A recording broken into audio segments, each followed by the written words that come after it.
parabólica, les comentaba que teníamos en el vértice de la parábola, tenemos una antena corneta, es correcto, y esa antena corneta transmitía las señales, o transmite las señales hacia otra parte de la antena que se llama el subreflector. Luego vamos a ver detalles de tipos de antenas, qué es específicamente el subreflector, pero para fines prácticos es una superficie sobre la que refleja la señal que viene de la antena corneta y refleja hacia una región específica, refleja hacia toda esta zona del plato parabólico que es el reflector principal, y una vez que refleja la señal en el reflector principal recién sale hacia el satélite. Entonces esas son las antenas transmisoras y tienen esas características. Las antenas receptoras son un poco más sencillas, no tienen tantos rebotes, pero para que entendamos más o menos cómo trabaja una antena transmisora de gran tamaño. Aquí tenemos ejemplos de una estación terrena. Las estaciones terrenas por lo general suelen estar localizadas fuera de ciudades, en zonas rurales donde no hay viviendas, porque en principio estas antenas igual radian señal. La ideal sería que toda la señal la radien hacia el espacio, hacia el satélite, pero como ustedes entienden, todas las antenas no solo tienen un lóbulo principal, tienen también lóbulos laterales y lóbulos posteriores en principio. Eso es lo primero. Y lo segundo, también necesitamos, o es recomendable, tener menor cantidad de interferencias sobre las antenas parabólicas. Necesitamos que no haya mucha interferencia del medio ambiente o de las comunicaciones terrestres que podemos tener en las ciudades. Recordemos que en las ciudades tenemos muchas señales, muchas ondas de muchos sistemas que pueden de alguna forma afectar la operación de estas antenas. ¿Listo? Entonces, esto suele estar en una zona rural por ambos motivos, entre otros. Y lo que les comentaba, ¿no? Las antenas parabólicas salen las señales en satélite y, como insisto en esto, estábamos hablando de sistemas de satélites geoestacionarios, por lo tanto, estas señales están recorriendo más de 36.000 kilómetros de distancia. ¿Bien? Pero también, si recordamos, los satélites, la señal que reciben, la retransmiten hacia una región de la Tierra.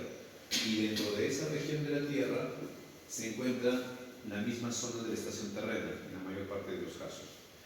Entonces, estas antenas, a la vez que son transmisoras, también pueden recibir la señal. ¿Sí? Pero el objetivo de recibir la señal no es el mismo del que tenemos en una estación terrena en casa de un usuario. Si es un servicio de DTH, esta antena está transmitiendo canales de televisión y lo que nos interesa es que esos canales de televisión sean recibidos por las personas que les gusta ver cómo pierde la selección peruana en Rusia. Entonces, esos clientes queremos que vean la televisión, ¿cierto? Entonces, el objetivo es ese, el cliente final, que los peruanos veamos cómo jugó Perú con Chile en Rusia y veamos el partido. Entonces, eso es lo que queremos en un sistema de este tipo. Pero ¿qué sentido tiene que esta antena reciba la misma señal que está transmitiendo? No es ese mismo. El objetivo es que podamos recibir la señal para poder monitorear cómo estamos haciendo la transmisión, cómo está llegando la señal del satélite y cómo esa señal está regresando a Tierra.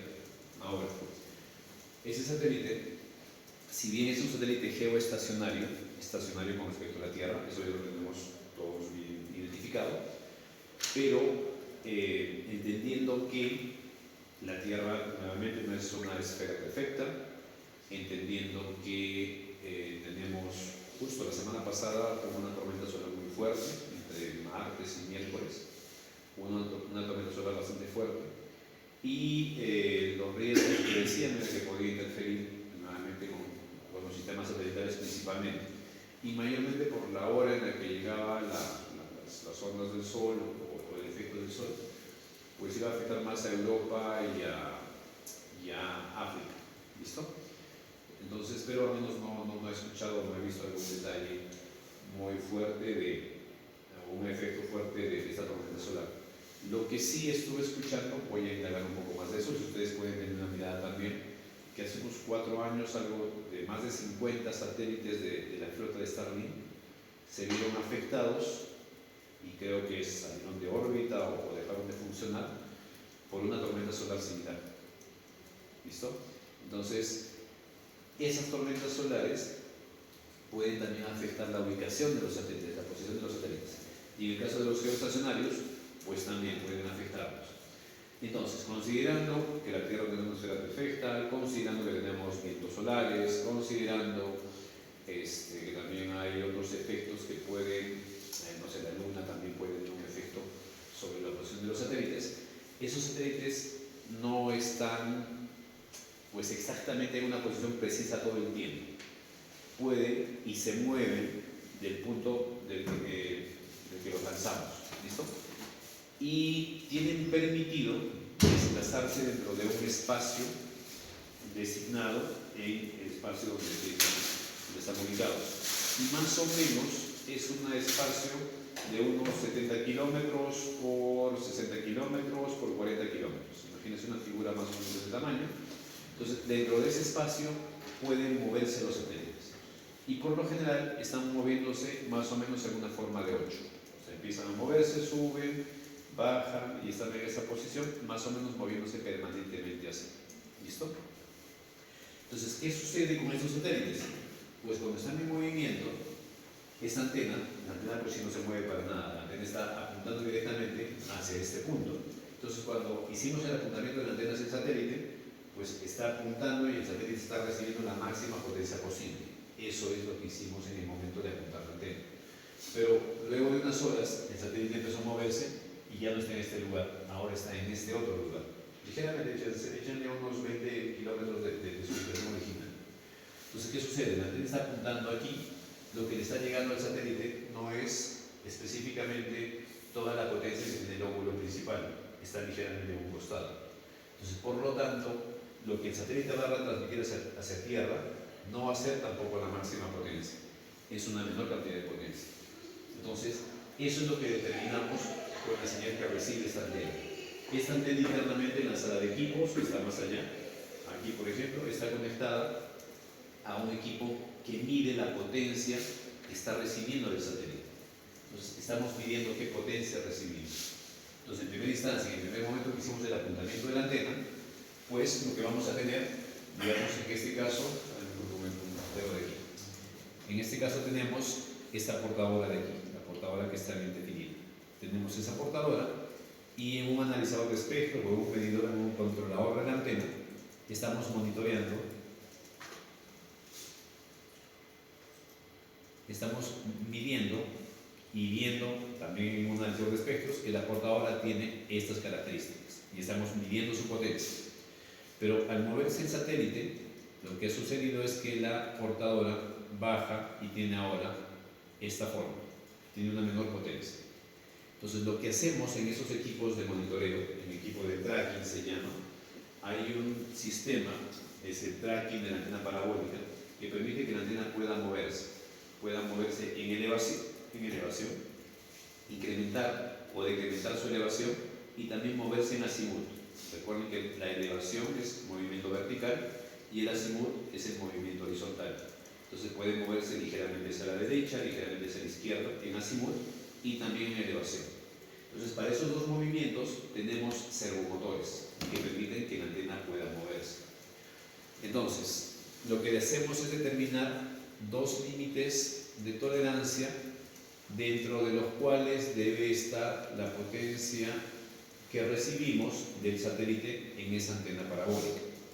Entonces, si en algún momento, esos son límites, bueno, el punto normal, el punto ideal, digamos, de potencia de la señal sería esta línea celeste de aquí. Y las dos líneas rojas serían los límites máximo y mínimo. El máximo no va a superarse, generalmente es el mínimo. Entonces, si por algún motivo la potencia se disminuye por debajo de ese límite inferior, ¿qué va a suceder con el sistema de tracking? Va a empezar a mover la antena, ligeramente en elevación, ligeramente en azimut, hasta que nuevamente volvamos a tener la potencia que inicialmente habíamos obtenido, o que inicialmente habíamos medido. ¿Listo? Entonces, estas antenas no están continuamente en movimiento. O sea, si queremos hacer un seguimiento al satélite de órbita baja, pues ya saben, lo tenemos visiblemente 15 minutos, uno de órbita media, hora y media posiblemente. Entonces, hora y media es la que se mueve con respecto a nuestro punto. Un geoestacionario no, está aparentemente estacionario con respecto a nosotros. Y si queremos una antena que haga seguimiento a un leo, pues tendría que ser una antena que esté moviéndose rápidamente.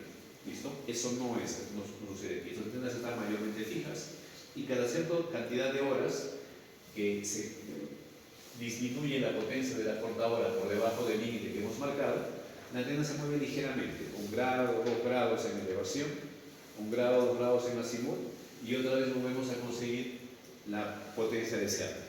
¿Listo? Consigue la potencia deseada, otra vez la antena se queda en stand-by hasta que vuelvan a pasar unas cuantas horas y nuevamente la potencia baja.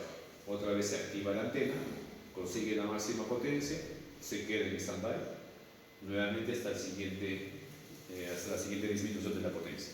Entonces, esos sistemas de control son fundamentales en un sistema de este tipo. Necesitamos tener esas características. Y eso es tan crítico que en alguna ocasión, una vez que terminamos de armar la cabecera en PLIN para dar el servicio de DTH en Sudamérica que teníamos con Telefónica, ahora ya no tenemos, pues sucedió que se dañaron los dos servomotores de la antena, no se adquirió a tiempo los repuestos, o bueno, pues había repuestos en el almacén, pero como era un parque de algo de 9 antenas, se utilizaron para cambiar por avería algunos de ellos y ya no quedaron repuestos en el almacén. Entonces se dañaron otros dos servomotores más de una antena, la antena ya no podía moverse, y desde Lima dábamos servicio también en Brasil. Entonces, que era la zona a la que llegábamos, la zona más remota, más grande a la que llegábamos desde Lima. Entonces, en horas específicas del día, échenle 11 de la mañana, el satélite estaba en la posición más lejana, entendía, en ese momento, de tal forma que, como la antena ya no tenía su sistema de tracking automático, pues en todo Brasil la señal empezaba a bajar la potencia de la recepción y en todo Brasil la señal, el video se ponía con cuadrados, la pantalla llena de cuadrados. Y así imaginarán la cantidad de miles de reclamos que teníamos en ese momento. Y era por el sistema de tracking. Entonces, 11 de la mañana, 11 y media, más o menos una hora, disminuía la calidad de la señal, nuevamente el satélite regresaba un poco a su posición de máxima potencia, volvía a mejorar la señal, hasta eso de las 5, 5 y media de la tarde, que volvía a suceder lo mismo. Otra vez reclamos en Brasil, y eso le costó el puesto al jefe de estación, por no haber comprado o adquirido a tiempo los repuestos para esa antena. Entonces fue un problema bastante complejo. Entonces, un tema de repuestos puede llevar a que una antena tenga esas fallas y eso pues implique afectar a miles de clientes y tener muchos problemas, ¿no?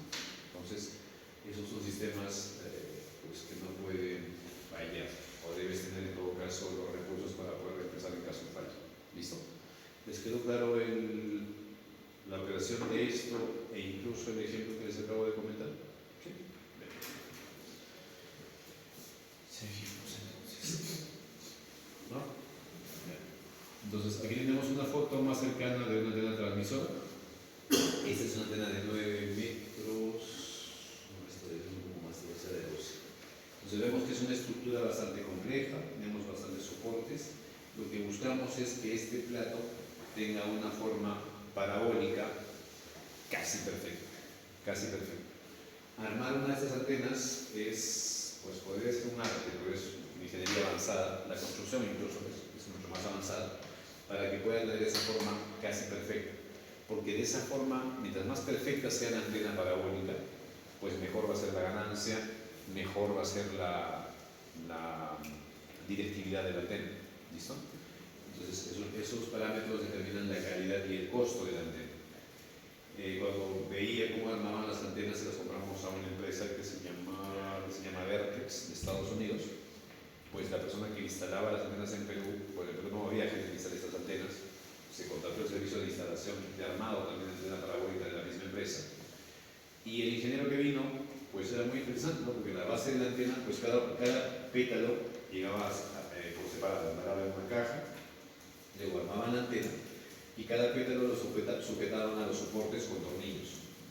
Y en medio de la antena, en el vértice de la antena, colocaban un teodolito, especie de teodolito que medía la forma de la antena.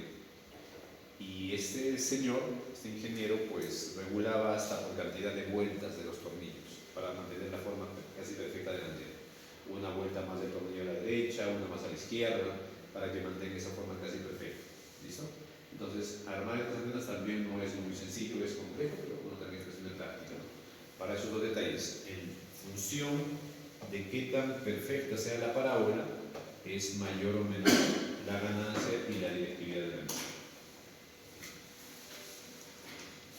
Bien, lo que les comentaba, estas son antenas de tipo Cassegrain, luego vamos a ver sus características, pero lo que tenemos es que podemos moverla de manera horizontal en el azimut y el movimiento vertical, que es la elevación, para poder orientar más a lo que queremos, ¿no? Entonces aquí vemos un esquema de la hoja de datos del datasheet de la antena. Vemos que toda la estructura del plato parabólico y todo este tubo están prácticamente en el aire, están soportadas solamente sobre este pívot. Es un pívot que permite que la antena pueda, que toda la estructura, no solamente el plato, sino todo el soporte, pueda moverse hacia izquierda y derecha. Entonces todo el peso está siendo soportado por este pívot.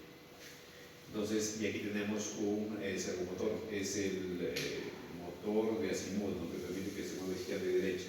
Gira sobre este eje, toda la antena, incluyendo el soporte. Y este de aquí es el motor de elevación. Si este servomotor se extiende, pues el plato se va a elevar. Si se contrae, pues el plato se va a agachar. ¿Listo? Entonces tenemos el control de elevación y el control de azimut. Y esos servomotores están controlados por ese sistema de tracking. Es un equipo simplemente que está dentro de la sala de equipos y tú seteas ahí los valores que necesitas tener y los límites también que están permitidos para que a partir de ellos la antena pueda empezar a moverse y conseguir nuevamente los valores ideales. ¿Listo?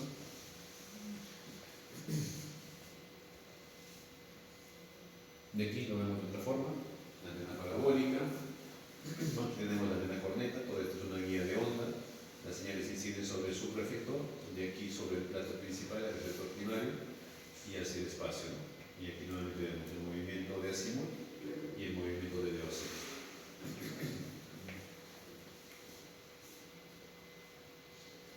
Bien, aquí tenemos un diagrama de cómo más o menos conformamos la señal que va a ser transmitida desde la antena parabólica.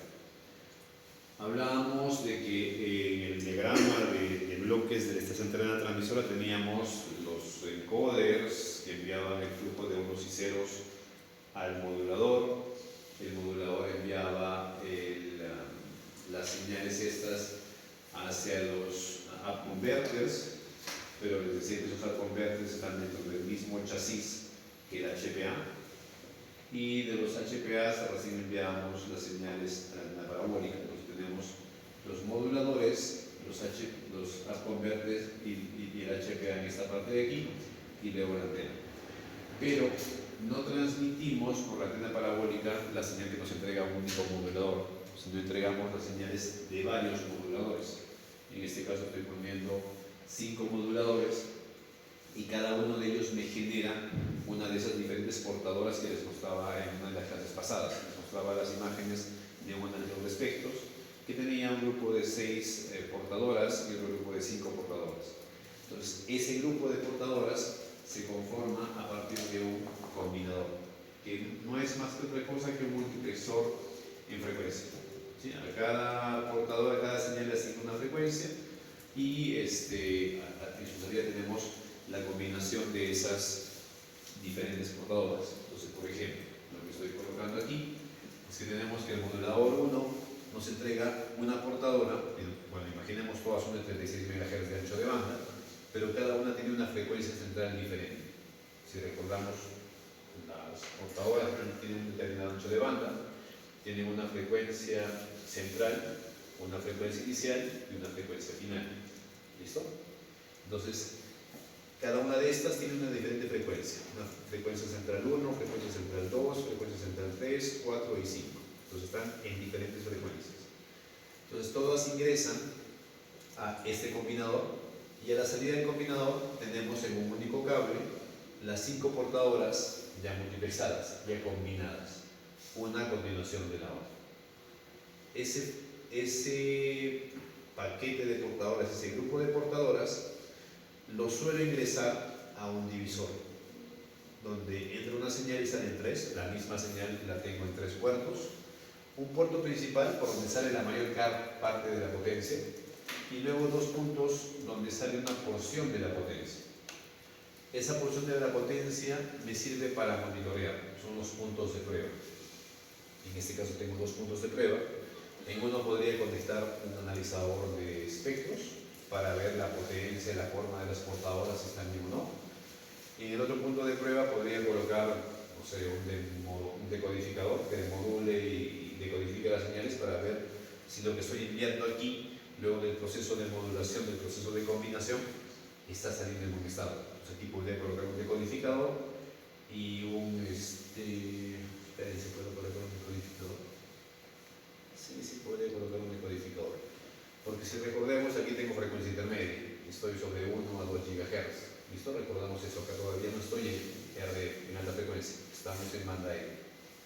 Entonces puedo colocar aquí un decodificador que me module, decodifique la señal y me muestre el video, y con eso confirmar que la señal está en buen estado. La señal principal está yendo a un divisor de 1 a 2 salidas, las dos con igual potencia, porque estoy colocando 2 HPAs en paralelo. Entonces, en este tipo de sistemas, como les comentaba, estamos dando servicio a miles o millones de clientes también, DirecTV, millones en Sudamérica, más todavía. Entonces estamos dando servicio a millones de clientes. Entonces no podemos permitir cortes prolongados de la señal porque afectarían a muchas personas.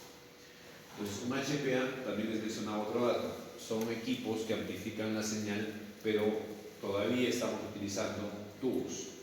Y para que esos tubos trabajen necesitan un tiempo de que se caliente. ¿Listo?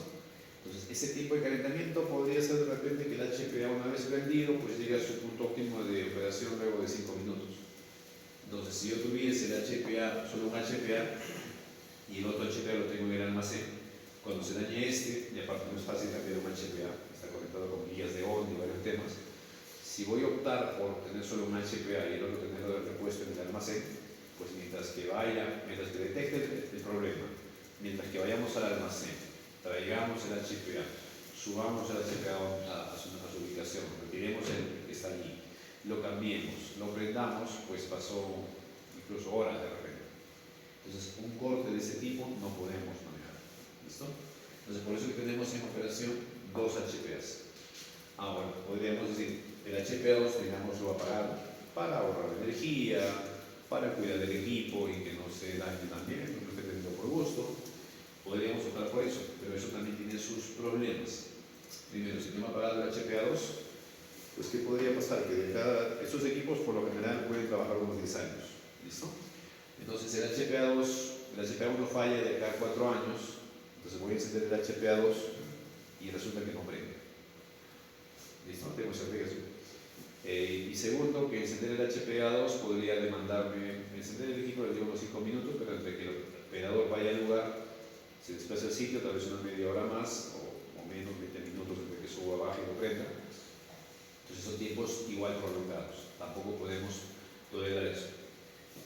Sobre lo primero, alguien podría decir, sí, claro, está bien que luego de 4 años lo prende y no funciona, pero podría ser un ejercicio de cada semana encender el HPA unos 5 minutos o 10 minutos y con eso voy viendo que esté disponible siempre. Pero no dejo de tener tiempos prolongados en tener disponible el HPA para que pueda reemplazar al uno. Entonces, por lo tanto, los 2 HPAs están permanentemente prendidos. Todo el tiempo están prendidos. Los dos reciben la misma señal, están amplificando la misma señal, solamente que el principal, aquí tenemos un switch que está enviando la señal del HPA1 hacia la antena parabólica y la señal del HPA2 la está enviando hacia una carga. estos equipos, como transmiten alta potencia, no pueden estar transmitiendo o radiando al aire libre, se queman, se dañan. Entonces tienen que tener una carga ficticia, que es una carga con las mismas características que tiene la antena parabólica, para que no se dañe. Entonces, ¿cómo funciona este switch? Si por X motivo se daña el HPA, les mostraba que todo esto está monitoreado remotamente. Entonces, el sistema de monitoreo determina o recibe una alarma de que el HPA1 ha fallado, automáticamente conmuta este switch de tal forma que la señal del HPA1 le envía hacia la carga y de la del HPA2 la conmuta hacia la antena. Entonces, la avería del HPA pues significó un corte de 1, 2, 3 segundos y eso pues no le causó mayores molestias a los usuarios, a los miles o millones de usuarios. ¿Listo? Entonces, sistemas como estos tienen que tener respaldos, tienen que estar operativos permanentemente, considerando la cantidad de clientes que se está teniendo. Ahora, una cabecera de televisión por cable, como la que teníamos en Monterrey hace varios años, igual tenía sistemas parecidos, no era modulador de satélite, era modulador de televisión por cable, y no teníamos todos estos respaldos automáticos, no había, pues a nosotros se nos dañaba un receptor, un modulador, pues sí, vamos a ver el modulador, primero, de que nos dábamos cuenta, el monitoreo tampoco era tan automatizado, cada hora se hacía un barrido de todos los canales y ahí te percatabas si algún canal estaba cortado, tenía algún problema con el audio y recién allí ibas a solucionarlo. Entonces, algunas averías podrías tenerlas durante 1 hora y media o 2 horas posiblemente entre que la detectes y las soluciones. Pero estabas afectando a cuántos. En el equipo en ese tiempo teníamos algo de 7.000 clientes, 7.000, 8.000 clientes, llegamos hasta 20.000 me parece en algún momento. Entonces, estamos hablando de miles de clientes, no de millones como en un sistema de DTH. Entonces, sí había incomodidad para los clientes, hubiese sido ideal que sea un sistema más automático, pero sistemas más automáticos son mucho más costosos. ¿Listo? Entonces, dependiendo de la cantidad de clientes que tengas, la calidad de servicio que quieras dar, pues te va a costar más o menos la implementación de tu sistema de protección. Listo. ¿Eso entendido? ¿Alguna consulta? La voy a seguir creyendo. Sí. La carga ficticia, ¿cómo funcionaba? ¿Qué cosas tiene? Es una resistencia. Un tipo de resistencia, es una carga, una resistencia. Solo es una resistencia enorme, pues, de un gran valor. ¿Listo? Para que soporte toda la potencia que está para tener el HPA.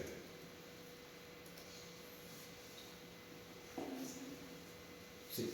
Cuando mencionas los puntos de prueba, ¿qué te dio dos ejemplos? ¿Cuál era el primero? El segundo mencionó que podría ser un decodificador. Un analizador de espectros.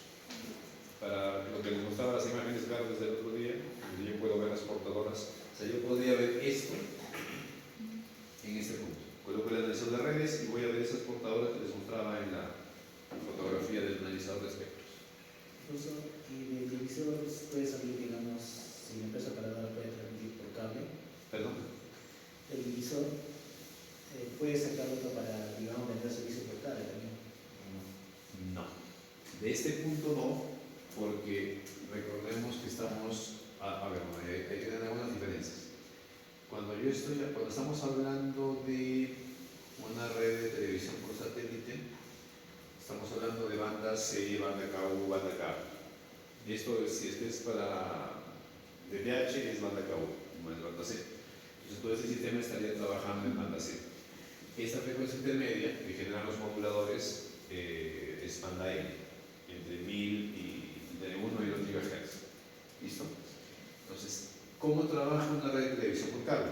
Es algo similar. Tenemos moduladores que también trabajan, internamente tienen la frecuencia intermedia, pero el modulador propiamente dicho en televisión por cable sí ya te saca la frecuencia en la señal modulada en la frecuencia que va a salir a la calle. Pero manejamos otro espectro, otra zona del espectro. Una red de televisión por cable trabaja entre 55 y 1 o 1.2 gigas. Entonces están por debajo de las frecuencias que utilizan estos moduladores. Entonces es otra zona del espectro. ¿Listo? Entonces Estos moduladores no me servirían para eso.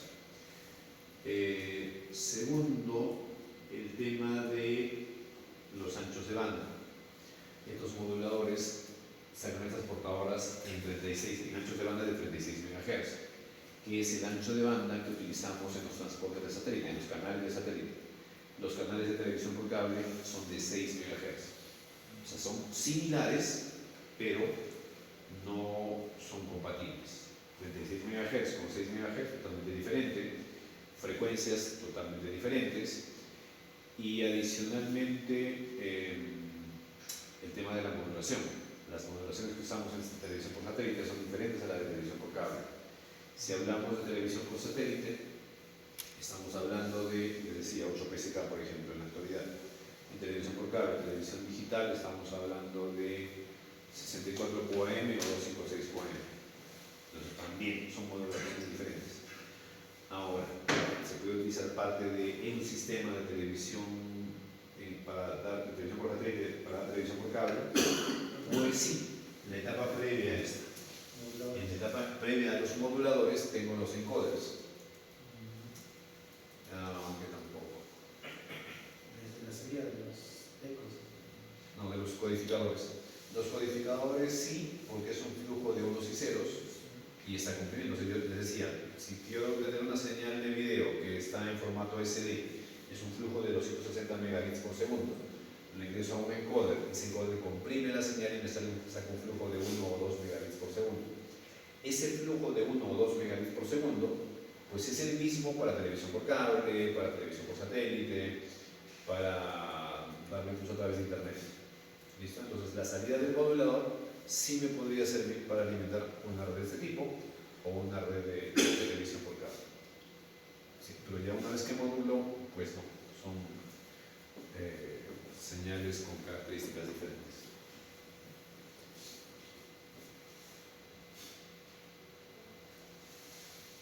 Bien, aquí unos pequeños detalles del HPA. Es un amplificador de alta potencia.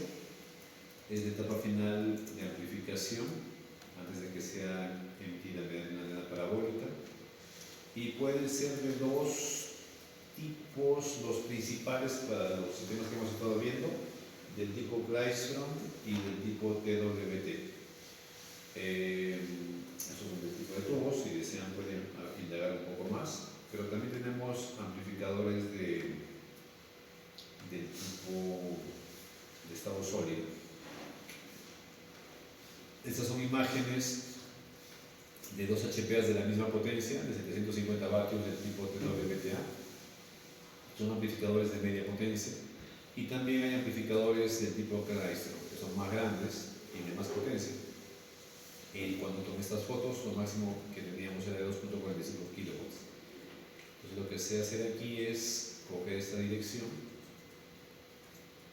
si es que todavía sigue siendo la misma, y podemos fijarnos en los equipos que se tienen en la actualidad. A ver, por ejemplo. Ahora aquí tenemos información de antenas, pero vamos a ver. Miren, aquí también tenemos información de amplificadores de estado sólido. Y si no me equivoco, va a ser aquí.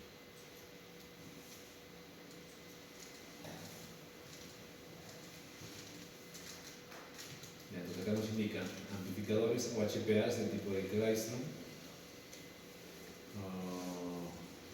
Hay LNAs o LNBs. Y aquí tenemos amplificadores del tipo TWTA para indoor y para outdoor. Estos son los de indoor, porque son rackeables, van ubicados dentro de un rack. Son equipos más delicados porque tienen que estar trabajando en un ambiente de temperatura controlada, sin polvo, tienen ranuras y todo el tema. Entonces son para que se instalen dentro de una sala de equipos. Y este equipo es uno de outdoor, de las mismas características, solamente que este sí puede estar instalado en exteriores, soporta sol, polvo, temperatura, porque tiene internamente su propio ventilador también. Entonces, es equipo para soportar condiciones exteriores, ¿no?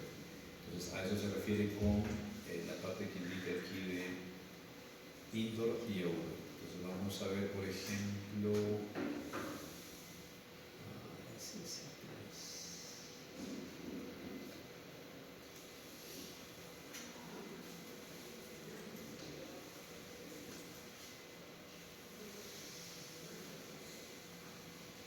entonces, vamos a ver uno de banda KO, por ejemplo, y tenemos ya no solamente de 750 vatios, tenemos hasta de 1.25 kilowatts. De potencia pico, y podemos entrar a ver algunos detalles. Entonces aquí nos indica, nos muestra la foto del equipo, el diagrama interno del equipo, descripción del mismo, y aquí características, frecuencias de operación y demás detalles. Entonces, información de los equipos se puede ver. Frecuencia de salida de 12.75 a 14.5 GHz. Entonces maneja 750 MHz de ancho de banda, y por lo general, no sé si es el rango que maneja, ¿no? Pero por lo general lo que estamos manejando son un ancho de banda de 500 MHz, pero ubicados dentro de este rango. Hizo 500 MHz, pero dentro de ese rango. Y aquí hay otro modelo que va de 1275 a 1480, un poco más. Entonces, hay dos opciones, una a 1450 y otra a 1480. ¿Ya? Tenemos la potencia pico y demás cosas. ¿Ya? La ganancia 70 decibelios mínimo. Podemos ver uno de outdoor de tipo Kleistron, vamos a ver por ejemplo de Kleistron. Los de Kleistron ya no llegan a los 25, ahora están sobre los 3 kilowatts, entonces son más potentes todavía ahora. Este es un HPA de tipo Kleistron.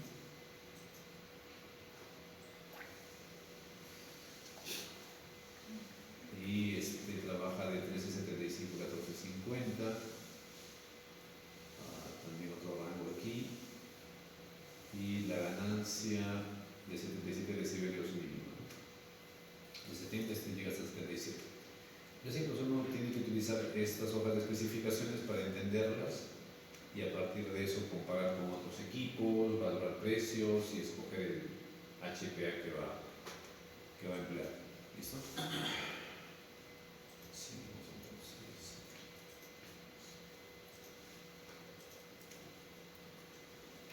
HPAs. Listo, con eso terminamos lo de estación terrena transmisor. Entonces ya están ustedes iluminados, ya conocen, ya saben cómo trabaja la estación terrena transmisor. Si no lo saben, pregunten o revisen lo que... O pregunten a ChatGPT también, ¿no? Bien, pues ahora vamos a hablar un poco de la segunda parte, del satélite. Ya hemos comentado que en el satélite, ustedes mismos han podido inferir o deducir qué hace un satélite. Ahora vamos a ver algunos de los detalles. Entonces, el satélite, por lo general, uno de telecomunicaciones se divide en dos etapas. Una, la etapa común, el subsistema común, y la otra parte, el subsistema de comunicaciones. La parte común está conformada por todos los subsistemas de apoyo para la operación y la operación remota del satélite, ¿no? Para que la parte de telecomunicaciones funcione. Si lanzamos el satélite es para que nos sirva como un repetidor, ese es su objetivo.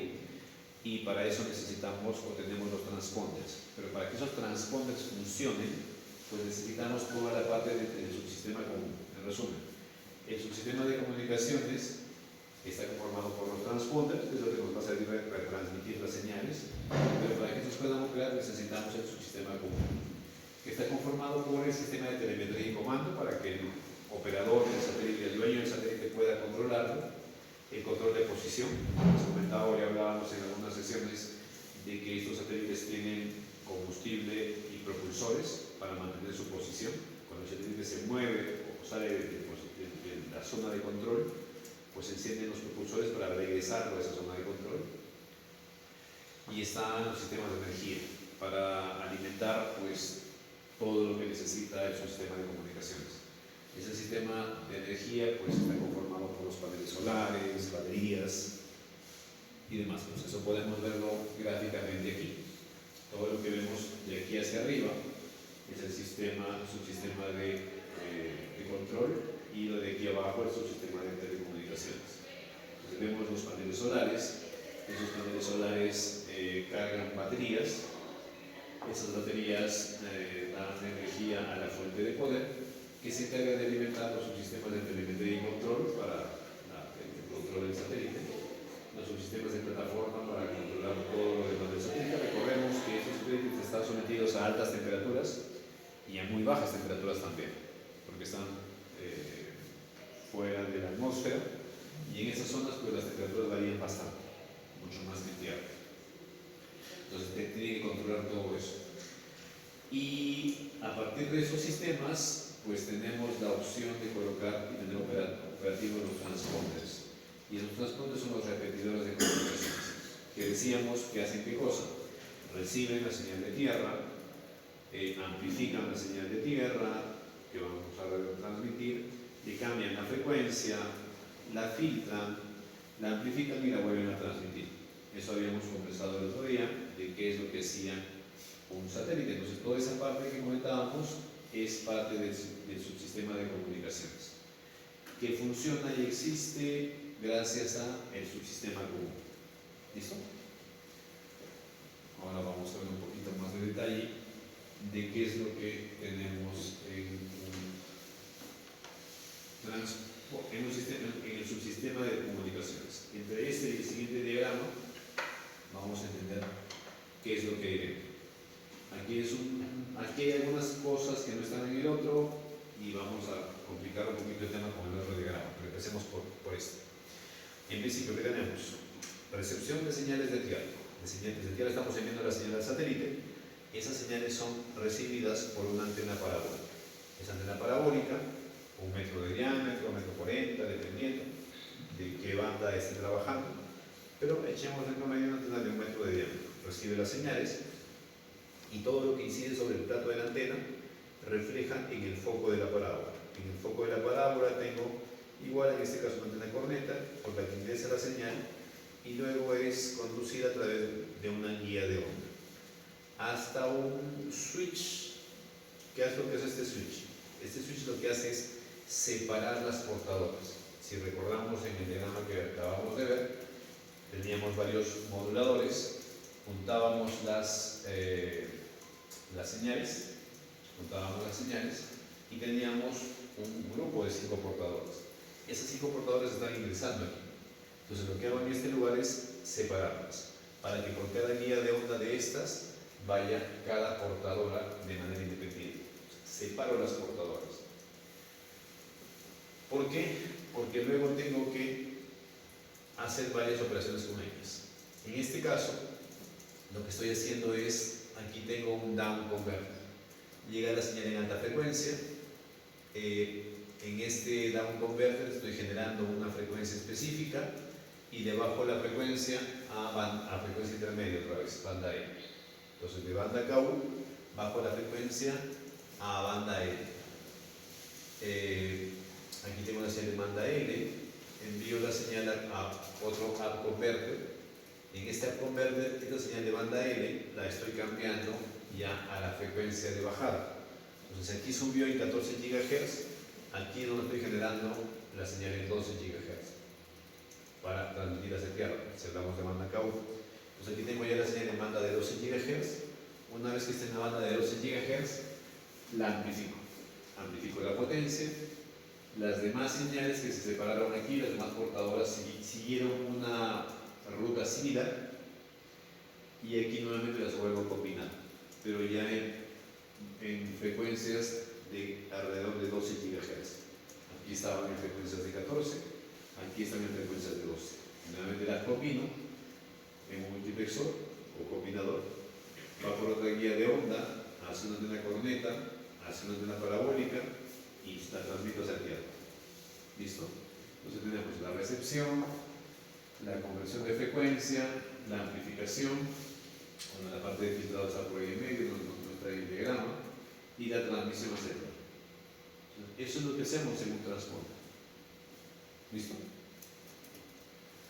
En el siguiente diagrama vamos a ver algunos componentes adicionales. A diferencia del anterior que tenemos aquí, tenemos algo parecido. Recibimos señal, transmitimos señal, pero en medio tenemos lo que no estaba en el otro. Tenemos un filtro pasabanda, porque necesitamos simplemente que limitar la banda de las señales que vamos a procesar a la que nos interesa, lo demás lo filtramos. Y aquí, a diferencia del anterior, tenemos esta etapa que es un amplificador de bajo ruido. Entonces, eso también ya lo comentábamos. Las señales han viajado más de 36.000 kilómetros de distancia y están llegando muy atenuadas. Esas señales que están muy atenuadas las tengo que amplificar, pero no las amplifico con cualquier amplificador. Es un amplificador especial, es un amplificador de bajo ruido. ¿Y eso qué significa? Pues les comentaba también, y solo para recordar, porque eso deberíamos tenerlo muy entendido, es que todos los amplificadores adicionan un ruido a la señal por su operación propia. La operación propia del amplificador hace que, aparte de amplificar la potencia de la señal que quiero amplificar, que esa es la parte buena, lo que busco con el amplificador, pues le adicionan algo de ruido. Entonces, ese ruido que le adiciona, en muchos sistemas, bueno, sistemas en tierra, pues es de interés, pero no es, en muchos casos, muy relevante. Está bajo control. Cuando el fabricante fabrica los amplificadores, toma en cuenta eso. Pero en operación, en muchos casos, ese parámetro es ignorado, ¿no? Una vez televisión por cable les comentaba que casi nunca nos fijábamos en los valores del ruido que adicionaba la operación del amplificador. ¿Por qué? Porque las portadoras que manejamos son considerables, son un valor, una potencia considerable. Pero aquí, al estar hablando de potencias muy pequeñas, la cantidad de ruido que le adiciona el amplificador sí es relevante. Entonces, por lo tanto, tenemos que trabajar con amplificadores especiales, amplificadores de bajo ruido, que adicionen muy poco ruido a las señales. Entonces, primero amplifico con un amplificador de bajo ruido y amplifico lo necesario para el procesamiento que viene luego. Entonces, luego de que amplifique aquí, le cambio la frecuencia, genero una portadora aquí en un oscilador, mezclo con la señal que viene en un mezclador, aunque se vuelve a filtrar, y a la salida tengo ya la señal en otra frecuencia. Si aquí ingreso en 14 GHz, aquí ya la tengo en la banda de 12, en la frecuencia de 12. Entonces aquí tengo la señal de 12 GHz. Y lo que tengo que hacer aquí es volver a amplificar la señal. Pero el objetivo de este amplificador ya no es el bajo ruido, porque aquí ya tengo una señal con un valor considerable, pues ya no es tan pequeño. Entonces el objetivo aquí más bien es darle mucha potencia para que compense toda la situación que vamos a tener en el trayecto hacia la Tierra. Entonces aquí tengo nuevamente un HPA, un amplificador de alta potencia. Para satélites de telecomunicaciones, aquí lo que tengo es un amplificador de tipo TWTA. No coloco por lo general amplificadores de tipo Klystron porque son más grandes, más pesados. Entonces iría uno de TWTA. Tampoco van los de estado sólido porque no conseguimos aún las potencias tan altas que necesitamos tener para este tipo de aplicaciones. Entonces amplifico, aquí amplifico en banda de 12 GHz. Entonces este es un amplificador de alta potencia que trabaja en 12 GHz. Este es un amplificador de bajo ruido que trabaja en 14 GHz. Entonces, ¿qué nos diferencia? Que este es de bajo ruido, este de aquí no lo es, este es de alta potencia, este no es amplificador de alta potencia, este trabaja en banda de 14 GHz, este trabaja en banda de 12 GHz. Si estamos hablando de banda KU, pero si estamos hablando de banda C, este de aquí trabaja en banda de 6 GHz, este trabaja en la banda de 4. ¿Listo? Entonces, son amplificadores, su objetivo es incrementar la potencia de las portadoras, pero tiene características diferentes, diferente frecuencia, diferente ganancia, diferente parámetro del ruido que le adiciona. Uno es amplificador de bajo ruido y el otro no. Y luego de aquí hacia la estación terrena receptor. ¿Listo? Menos de 5 minutos, ustedes ya saben cómo trabajamos un este transponder. Sí. Una consulta. En la anterior diapositiva usted mencionó que para la señal se le aplica un down converter y después un up converter. Ajá. Pero no entiendo muy bien por qué no directamente se baja de 14 a 12 GHz. Estos sistemas en realidad son complejos, integran muchas cosas. Entonces, pero como principio fundamental para que ustedes entiendan qué es lo que se hace, pues es lo que les he comentado. Pero ahora, ¿qué sucede? Una de las razones por las que puedo yo optar por tener el tema de bajar primero una frecuencia intermedia es con un sistema el tema de los respaldos. ¿Listo? ¿Cómo así? Si está en frecuencia intermedia, aquí recordemos que hay un sistema paralelo. Aquí tendríamos otros receptores de Arling para estas tres portadoras. Entonces yo a las tendría un segundo, tercero y un cuarto. Todos ellos trabajando en frecuencia intermedia. Igual tendría también aquí a converters trabajando en diferente frecuencia. Entonces con esta serie de switches que hay aquí, yo podría direccionar, si por X motivo se me daña podría direccionar la señal que me llegue por acá, la podría enviar por acá, para que vaya a este otro switch y no perder de repente el contenido que tenía aquí. Entonces, más bajo el tema de la flexibilidad que tengo de reenrutar las señales de acuerdo a mi necesidad en caso de una incidencia o una avería. ¿Listo? Entonces, ese es uno de los. En el tema de frecuencia transmisora, les comentaba que el tema de la frecuencia intermedia me servía para poder transmitir la señal hasta el patio de antenas, hasta los equipos que están en el módulo, ¿no? Desde los equipos que están en la sala, los que están afuera, para no tener tanta atenuación. En este caso, la frecuencia intermedia me sirve para redireccionar las señales de acuerdo a la necesidad que tengo. ¿Listo?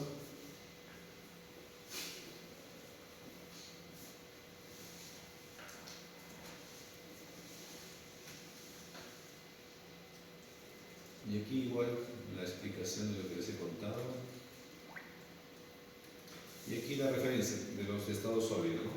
Los de estado sólido, pues en este momento trabajaban hasta 200 vatios, creo que ahora estamos sobre 350. Eso va subiendo, pero aún estamos lejos de los 750 o 2.5 o 3 kilowatts de potencia que tienen los de WTA o los de estado sólido, los de Chrysler. Los de estado sólido no llegan a tanta potencia. No es que no los utilicemos, pues en función del ancho de banda que tengo que transmitir. Recordemos que las antenas de 9 metros de diámetro transmiten muchas portadoras, mucha potencia, pero una antena de 1 metro de diámetro para un servicio de internet por satélite, con satélites geoestacionarios, pues que se instala en casa de un cliente, utiliza un ancho de banda pequeños, 1 o 2 MHz.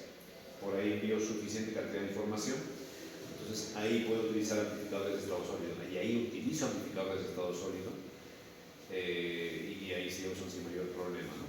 En una antena les mencionaba también de se llaman flyaway, esas antenas que tenían los canales de televisión para enviar sus reportes de zonas remotas, que también envían una imagen, una señal de video de mucho ancho de banda, 2, 3, 4 MHz. Pues ahí sin problema utilizo amplificadores de estado sólido. ¿Por qué? Porque los anchos de banda que necesito son pequeños. No hablo de 10 portadoras de 36 MHz. Ahí utilizo HPAs de estado de Chrysler o de WTA. Si hablo de una portadora de 2, 3 MHz, sin problema estado sólido. Entonces está en función del ancho de banda que necesito transmitir. Bien, entonces recordamos el diagrama, ya tenemos la estación terrenal transmisora, tenemos el satélite, ahora vamos a hablar de la estación terrenal receptora. En la estación terrenal receptora, algunas de sus características son antenas de pequeño y mediano tamaño en comparación con la estación terrenal transmisora que tiene antenas grandes. ¿Qué es lo que tengo? Tengo una antena parabólica, o sea, en resumen, como equipos físicos, tengo una antena parabólica.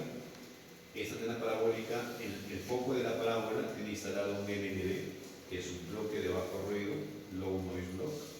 Este bloque de bajo ruido tiene estas dos etapas, esto de aquí. Y luego, dentro de la casa del cliente, lo que tenemos es un decodificador que se encarga de tener internamente el demodulador. Y ya. Entonces, ¿qué hacemos? Recibimos las señales en banda, si hablamos de banda K1 nuevamente, en frecuencias de alrededor de 12 GHz. Esos 12 GHz, esas señales inciden sobre el plato parabólico y reflejan al foco de la parábola donde está el LNB. Este LNB, ¿qué tiene internamente? O sea, ¿qué hace la estación terrena receptora? Les decía, lo que hacemos en la estación terrena receptora es lo contrario, bueno, en gran parte de lo contrario de lo que tengo en la estación terrena transmisora. Aquí tenemos el LNB, que en este punto, el LNB lo que hace también son tres cosas: filtra la señal, amplifica la señal y le convierte la frecuencia. ¿Listo? Entonces, eso hace el LNB. Eso es lo que estamos viendo aquí. Entonces, amplifica la señal en este amplificador. Este amplificador es un LNA. Igual nuevamente, un amplificador de bajo ruido. La razón es la misma de la que teníamos en el satélite. La señal ha viajado más de 36.000 kilómetros, se ha atenuado muchísimo, llega con muy poco valor, muy poca potencia, entonces la tengo que amplificar. Y la tengo que amplificar en un amplificador especial, que sea un amplificador de bajo ruido, un LNA. Luego le convierto la frecuencia de 12 GHz, la convierto a banda L, 1 o 2 GHz, para que pueda viajar por el tramo de cable coaxial hacia el decodificador. Luego en el decodificador, que está en la sala del cliente, tengo un demodulador y un decodificador también, ¿no? Eso lo podemos ver con algo más de detalle. Bueno, aquí vemos gráficamente las partes, ¿no? Una antena parabólica de mediano tamaño. En el foco de la parábola tenemos dos LNBs, uno para cada polaridad. Si hablamos de banda de polarización lineal, polarización vertical y polarización horizontal. Si hablamos de polarización circular, circular izquierda o circular derecha o al revés. Y eso, entonces, recordemos que eso nos sirve porque estamos transmitiendo señales por las mismas frecuencias, solamente que con polaridades diferentes. Entonces, aquí tenemos imágenes de LNBs profesionales. Estos LNBs tienen un valor de más o menos $1.000. Si uno quiere conseguir dos LNBs, le cuesta más de $1.000. Y este es un LNB que va en una antena en casa del cliente.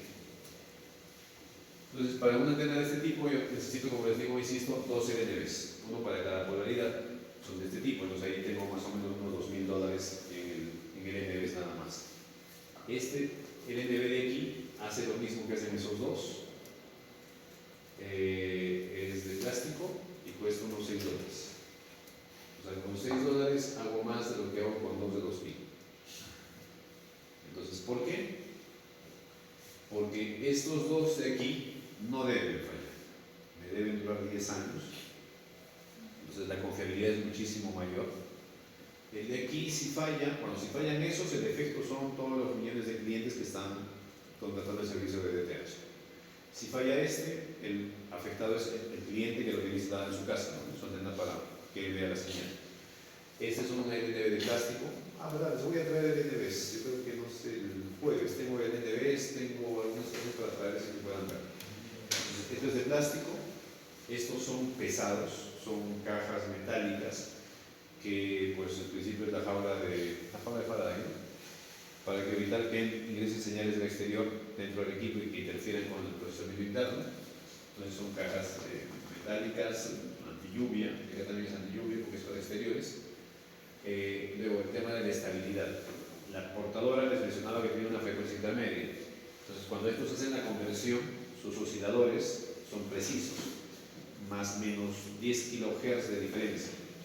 El de acá, pues tiene, bueno, en mediciones prácticas he visto que las frecuencias las desvía hasta 4 MHz. Debería estar en 1700 y no está en 1700, está en 1704, por ejemplo. Entonces, la precisión no es tan buena. Igual, funciona para el fin que se necesita, pero no es tan preciso ni tan bueno como estos. Entonces son características diferentes. Más o menos el detalle es este, ¿no? ¿Saben ustedes la diferencia entre un monitor de televisión y un televisor? ¿Ah? Un monitor y un televisor. El de computadora computadora no tanto, un monitor de televisión. ¿En qué se usan los monitores?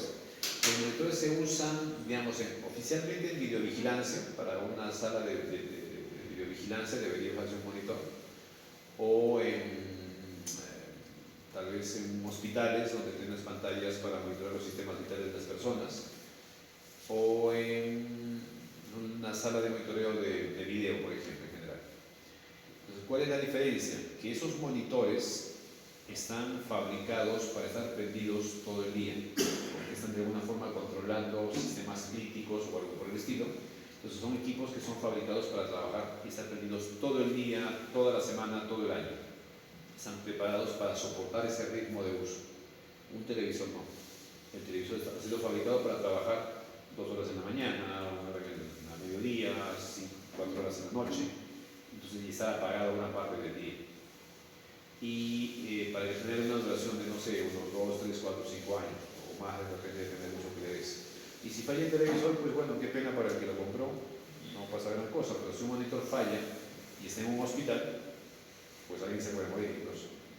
O si se apaga el televisor que estás monitoreando en una fábrica, pues también puede fallar de algo más complejo. Imagínense este Roberto, que tiene su sala de control, ahí no tiene televisores, tiene monitores. Porque si ese monitor está controlando el sistema de flujo de la faja transportadora, pues perdiste ese monitor, dejas de ver cómo trabaja o mientras la faja transportadora, puedes perder millones en esa operación. Entonces los monitores tienen otro uso. Entonces, algo similar, un monitor pues te cuesta que $5,000, $7,000, un televisor te cuesta 65 pulgadas, 500 soles, dependiendo de si te está en el guau y todo eso. Entonces es mucho más barato un televisor que un monitor. Entonces más o menos es lo mismo. Esto no debe fallar, porque si falla, bueno, puede fallar de todas maneras, pero es menos probable que falle esto que falle este. ¿Listo?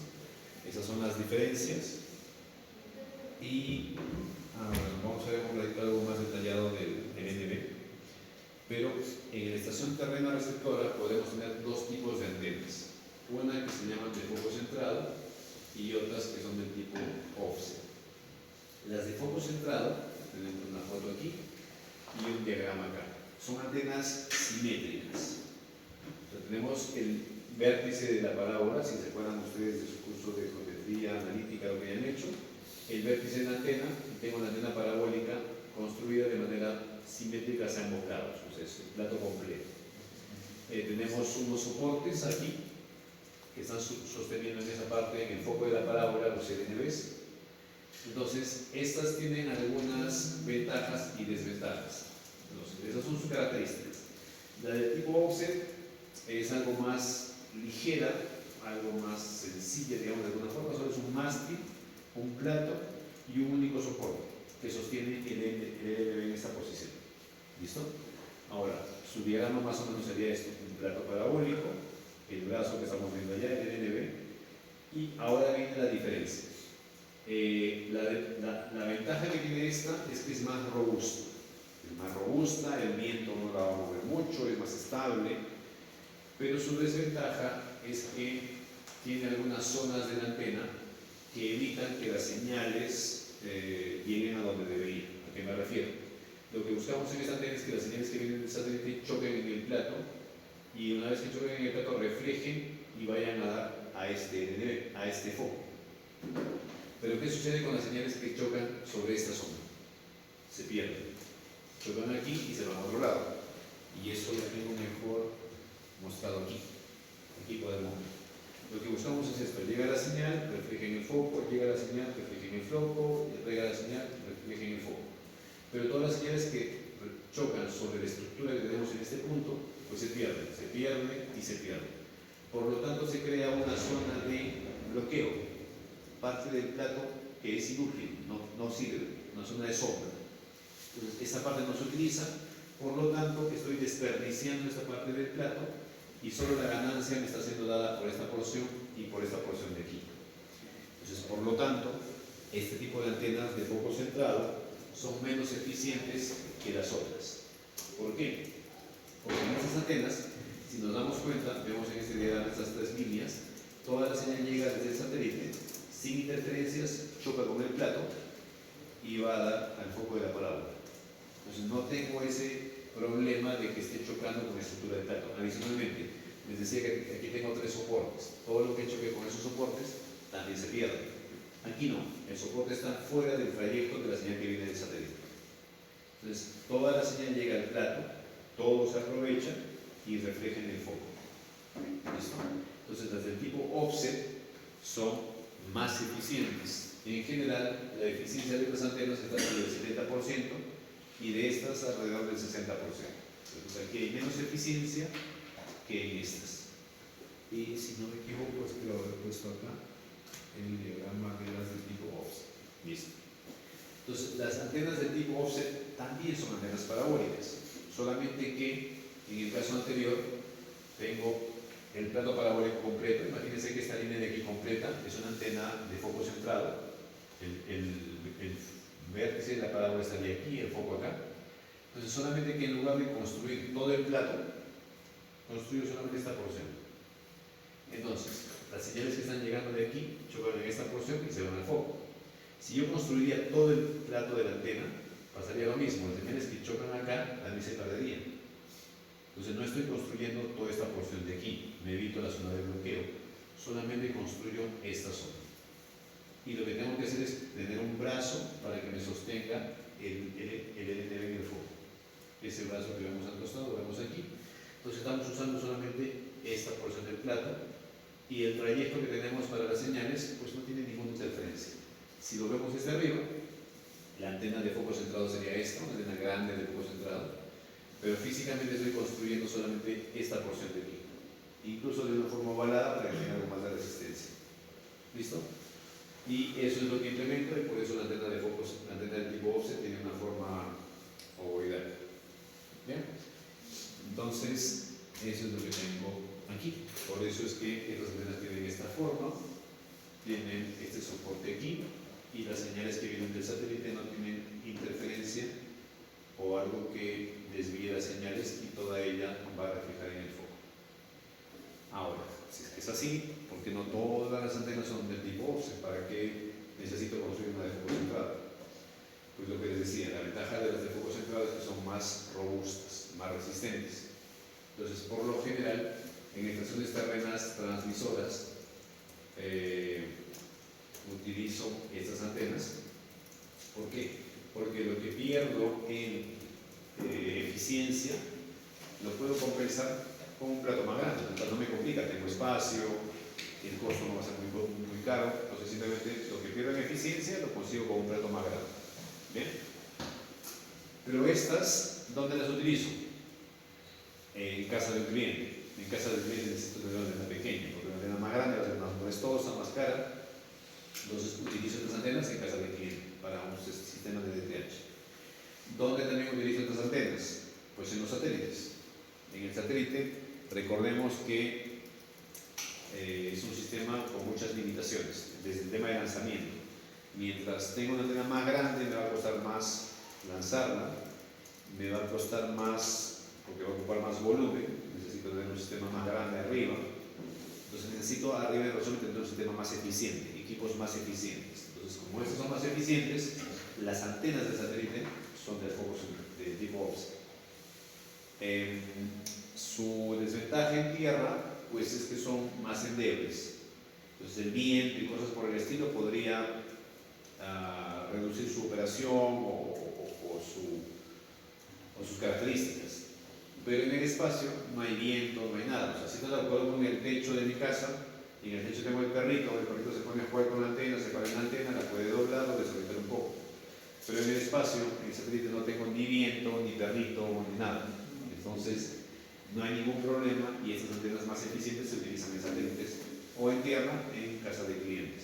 ¿Listo? Entonces, cada antena tiene su ubicación en la que es más utilizada dadas las condiciones de cada una de ellas. ¿Listo? Entonces podemos considerar eso.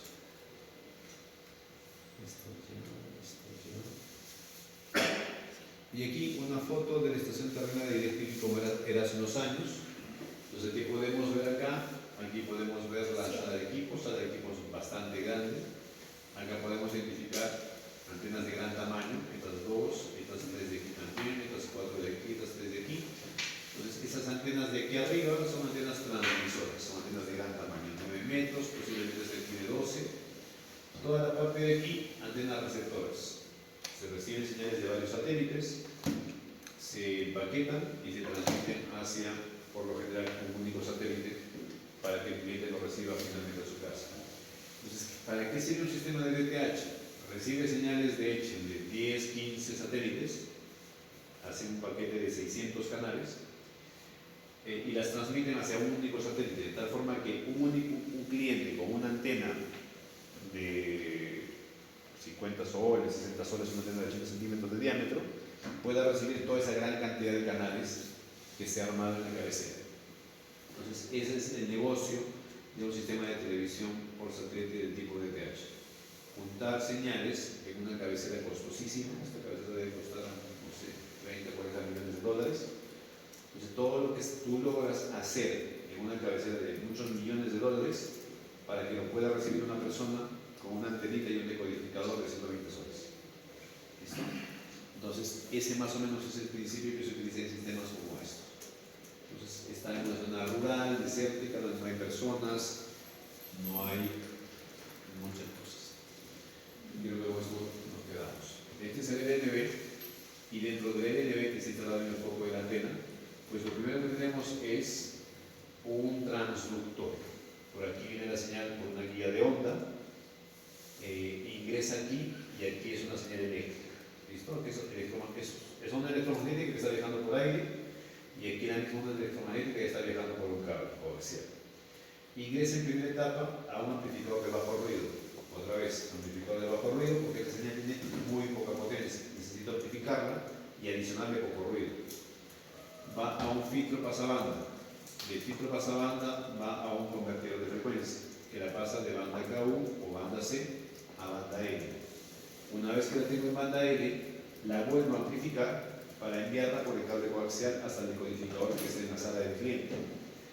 Pero aquí amplifico ya no en banda KU o en banda C. Aquí estoy amplificando en frecuencia intermedia, porque aquí convertí la señal a frecuencia intermedia. Entonces, este es un amplificador de frecuencia intermedia.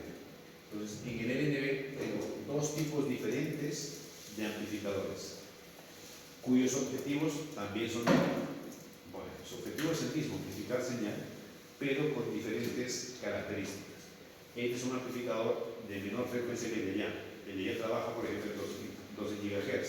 Este trabaja sobre 1 o 2 GHz. El de ya es de bajo ruido, este no es de bajo ruido. Aquí ya amplificar la señal ya tiene una potencia considerable, no necesito que este sea de bajo ruido. Este es de mucha más potencia que aquel.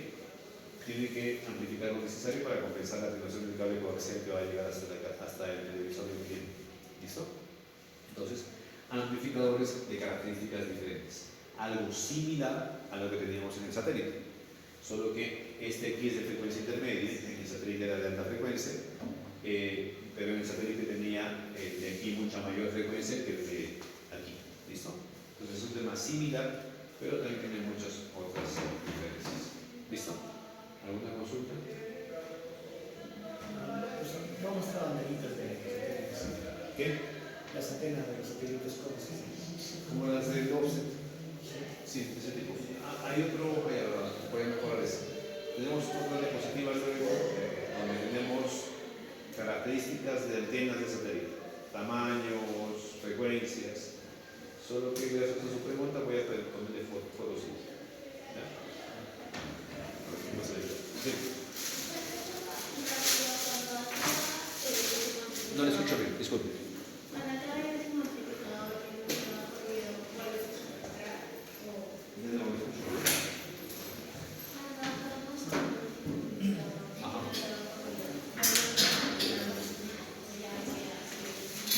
No, ya no es necesario. Lo que sigue aquí, a ver, esta parte de aquí es este edificio de aquí. Y en otro extremo, aquí vemos un pequeño cable, hay un conector coaxial de RGC. Aquí ingresa el cable coaxial, tenemos un cable coaxial y eso va hasta el decodificador. Al otro extremo del cable coaxial tengo el decodificador con su conector también donde lo conecto. Entonces, aquí ya no tengo nada más, es este conector de aquí. Ya va el cable coaxial. Aquí tengo ya 1 GHz, 2 GHz de frecuencia y eso ya se conecta y es lo que recibe el decodificador. El decodificador es este tipo de aquí. Por ejemplo, este es un decodificador. Se ingresa el cable coaxial de RG6 y de aquí sale HDMI. Y ese HDMI va a la televisión. Entonces no hay más. ¿Tiene parte del ruido que el amplificador? A ver, siempre importa, solo que en algunos casos es más o menos relevante. En este caso, en resumen, sería que no es muy relevante porque finalmente la señal que le adicionó, el ruido que le adicionó, pues es pequeño en comparación con la portadora que está generando. ¿Listo?